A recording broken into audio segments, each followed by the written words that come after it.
Welcome back to another episode of BA in the House, everybody. This one's going to be my review on The Joker by Todd Phillips.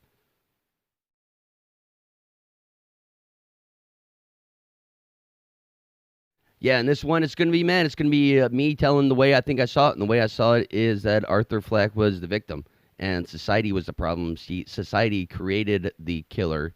So before we cast judgment upon him, maybe we should look at ourselves. Joker begins with a lovable clown doing whatever he can to provide for himself and his mom.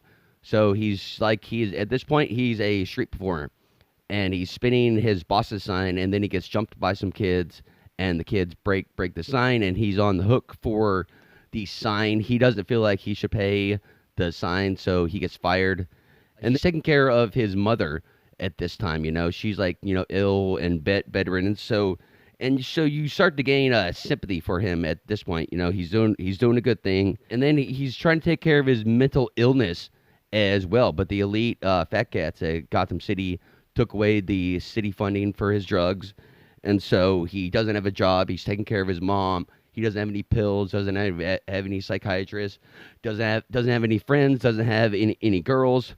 So one night he takes the train and he's accosted and beat up by some drunken Wayne Enterprise interns who were objectively and harassing this one chick. So the fight led to one thing or another. Arthur laid down these fat cat pigs, and then he felt alive for the first time in the film after he started killing people. So he gets this new sense of energy and self-confidence, so he gives stand-up a chance. Like, the one thing he wants to do, the one thing he was put on the earth to do is to spread, joy and peace. That's what his mom always said to him. So he just wants to be, a comedic. He wants to be a clown. He wants to do stand-up. He wants to do something. But nobody likes him. He's not very good. His mother even says that he's not very good. So he went on stage once and had a horrible set. And then someone recorded it, and it just, it went pretty much viral. So after showing the video on the Murray show, audience loved it, and his Murray's staff called him up and asked if Arthur would mind coming on the show. And he's just ecstatic. He's like, yeah. Later on, he gets wind that he thinks they're just trying to make fun of him. So he takes that in account, and he has a mock interview set up, like a whole TV studio set up in his house, and just to get prepped. And at this point, the audience realizes that Arthur is going to kill himself on stage. So at this point, he has already checked out. And then he goes, once he knew he was just going to say screw it and die, he goes to the hospital, he kills his mother, and then he goes back to his house to get ready. Police came looking around for the gun and the whereabouts of the owner of the gun, because they're still trying to pin it on the three Wayne businessmen.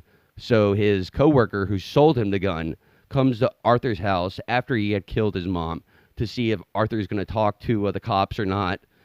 One thing leads to the next, and Arthur kills the fat guy. He leaves the short dwarf. Why? Because the dwarf was nice to him.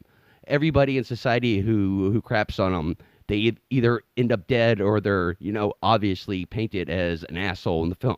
So Arthur finally makes it to the Murray Franklin show. One thing leads to another. Arthur finds out for sure that Murray is just trying to make fun of him and belittle him. So this part, Arthur pulls out the famous .38 that the police are looking for and shoots our co-host in the head. This is live on TV, so the police come, snatch him up, and they drive through the riot back to Gotham General. And there's a whole riot team. There's people everywhere dressed in clown makeup because they look to Arthur Fleck as a god. But the riot overpowers the police, and they manage to free Arthur from the police car. He's unconscious at this time, and they treat him like a god. They hoist him over his shoulders. They love him, and then he comes to. He stands up and he feels alive. This is why he was born, to do this. Granted, it might be bad, but in his eyes and in my eyes, quite frankly, it's justice. He never really killed anybody who didn't need. One of the best parts of the movie is the very, very, very end. It ends with him, in a straitjacket at Arkham Asylum. Arkham Asylum is pretty much It's notorious for Batman and for the Joker. When you say Arkham Asylum, you say the Joker. All right, that is my Todd Phillips Joker review. Pretty much, it was titled Arthur Fleck, the hero? Question mark. I would have to say yes. You